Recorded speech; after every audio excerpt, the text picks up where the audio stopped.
worth a spin. Since its debut in 1975, Wheel of Fortune has been an early evening staple in homes across America.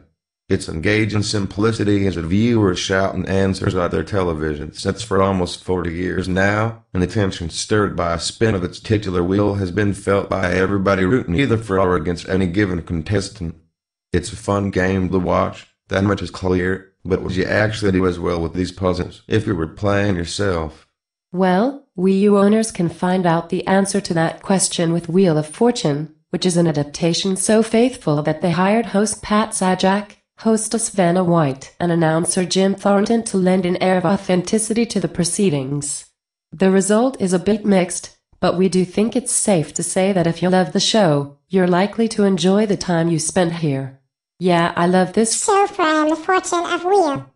The concept of the show is as simple as hangman. You are given a category, such as things or proper name, and a board that displays blank tiles in place of the letters in the word or phrase. Contestants take turns calling out consonants, and if those consonants are part of the solution, they are revealed on the board, and you receive the prize money that's currently displayed on the wheel. Vowels can also be called, but they cost money that will come out of the contestant's winnings. If the letter you call is not part of the solution, your turn ends and play continues with the next player. If at any time you think you know the answer, you can solve the puzzle. It's simple, and it always has been. The wrinkle, however, which gives the game its unpredictability is the wheel itself. Before calling a consonant, the contestant must spin the Wheel of Fortune. This is what determines the cash value of the correct answer, but it can also lead to nasty surprises, such as losing your turn or total bankruptcy. There are 3 players in every game, and while some of them may be more or less of a wordsmith than others, their fates are all equally bound to the whims of the Great Wheel.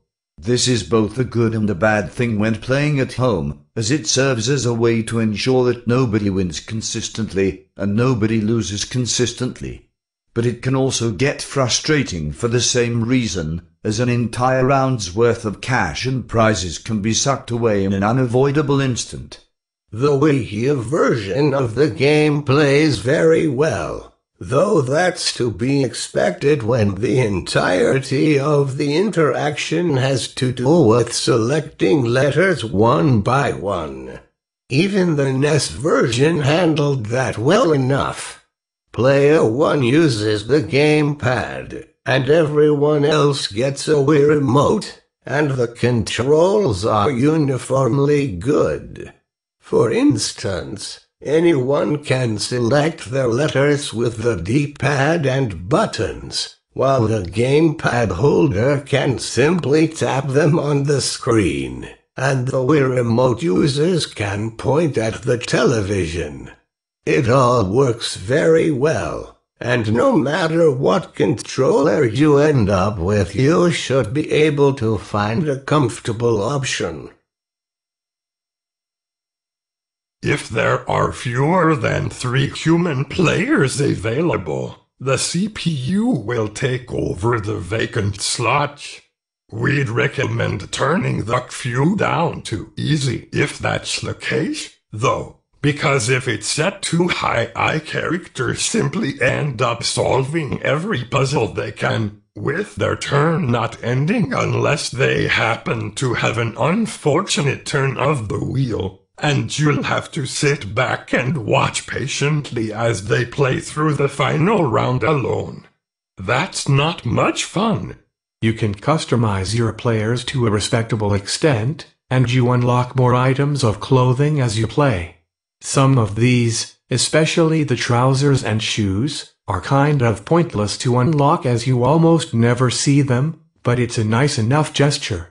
You can also unlock additional sound stages for the show, with such themes as Las Vegas and Cruise Week, all of which will be familiar to fans of the actual television program.